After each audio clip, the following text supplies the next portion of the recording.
There's no grip. My tyres are clogged. Alright. So, if you look down, you might notice that this is not my bike. This is a different bike. So, long story short, I went out the other week. We went to do a techie sort of steepish trail, and it was a little bit wet still, and was going down it, and there was just a point where the tires were just so caked up, there was just no grip anywhere, and I've decided I'm not even going to bother trying to ride a certain feature, and instead I went arse up, and the bike came out of my arms at the time, and it was quite steep, and went down and landed right on a root on its side at a funny angle, and cracked the rear frame. So that's off at the bike store, and of course, being the model that it is, which is the Merida E160 7000, there's no bloody spares in the country, so we're just sort of trying to find out what we're going to do about that. So in the meantime, I've just been given this sort of test demo bike to wheel around.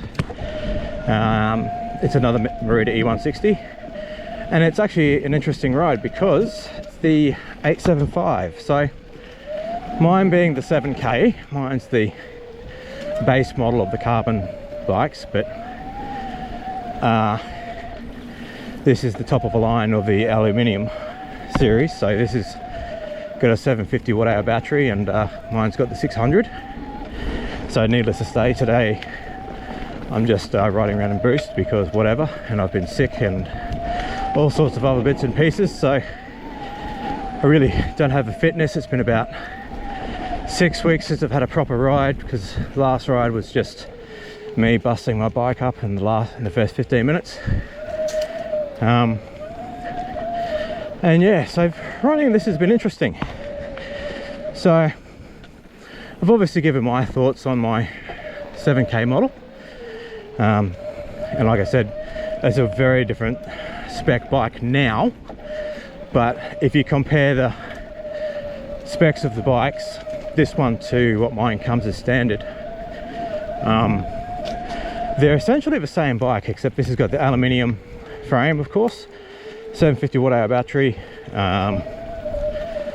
and RockShox Zeb Select, I think, and the RockShox Deluxe Select on the shock.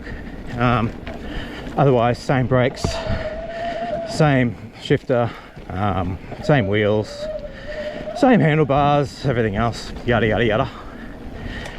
Big difference is that this is about 26 kilos. Mine, I think, is roughly 22. So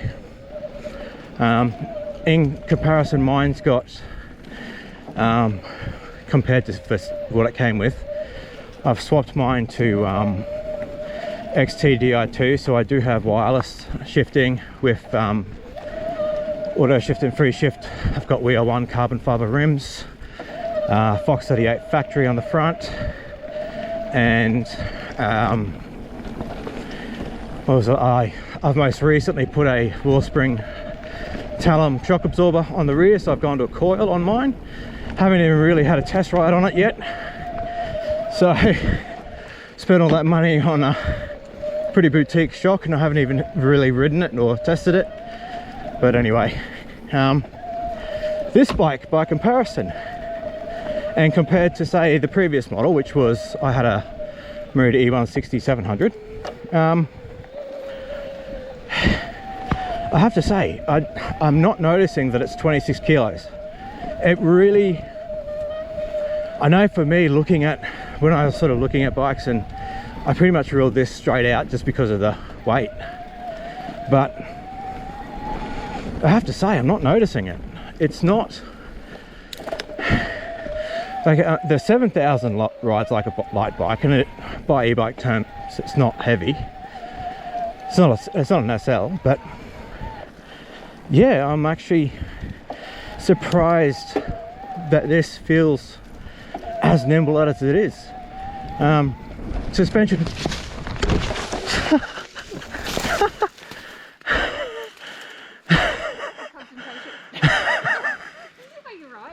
Yeah, I'm right.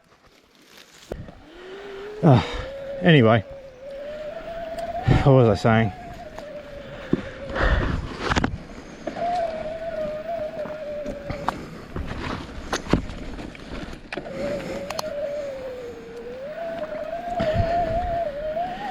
Sorry, I had to have a drink there. So the feel of the bike is really good. The suspension feels good. It's hard to, it's quite chattery because it's still got tubes in it, and I've got tires pumped up to 30 psi, which I obviously wouldn't on my bike. I run them about 22, 28. Now I have cush core on the rear, so yeah, this feels a bit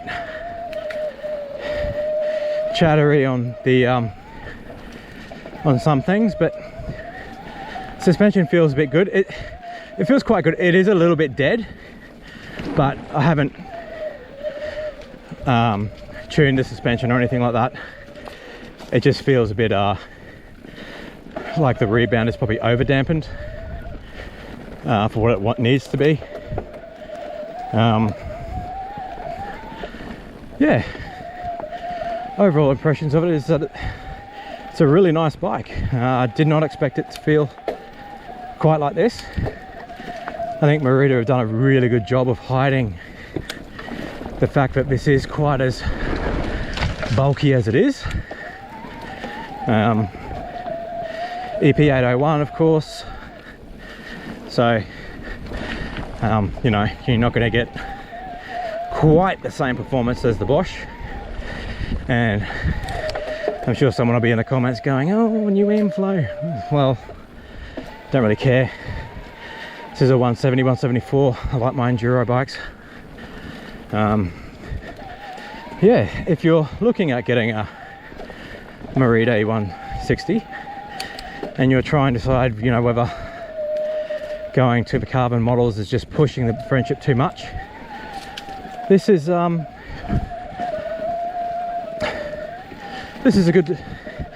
definitely a good buy. Like, Merida bikes typically pretty good value for money.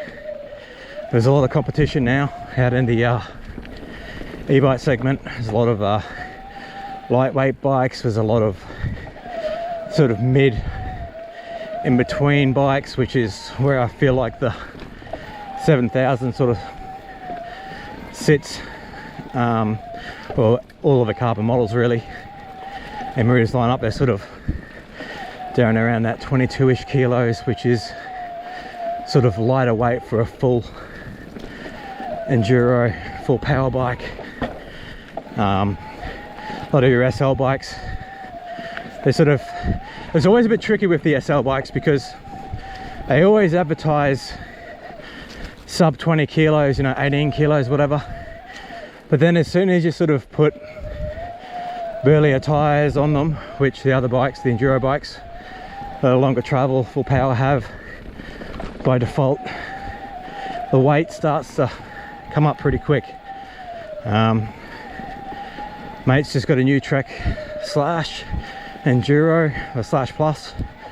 Really nice looking bike, but still it shocked me to find out it's 22 kilos. I was a little surprised by that. So yeah, I mean, the weight of these things is probably not as big a difference or as big a deal as you might normally make out. So yeah, anyway, back to it, and might have a few more thoughts later on, but we'll see how we go. Oh, the one thing I will say I don't like about this bike, these are the standard Merida grips. I don't like them.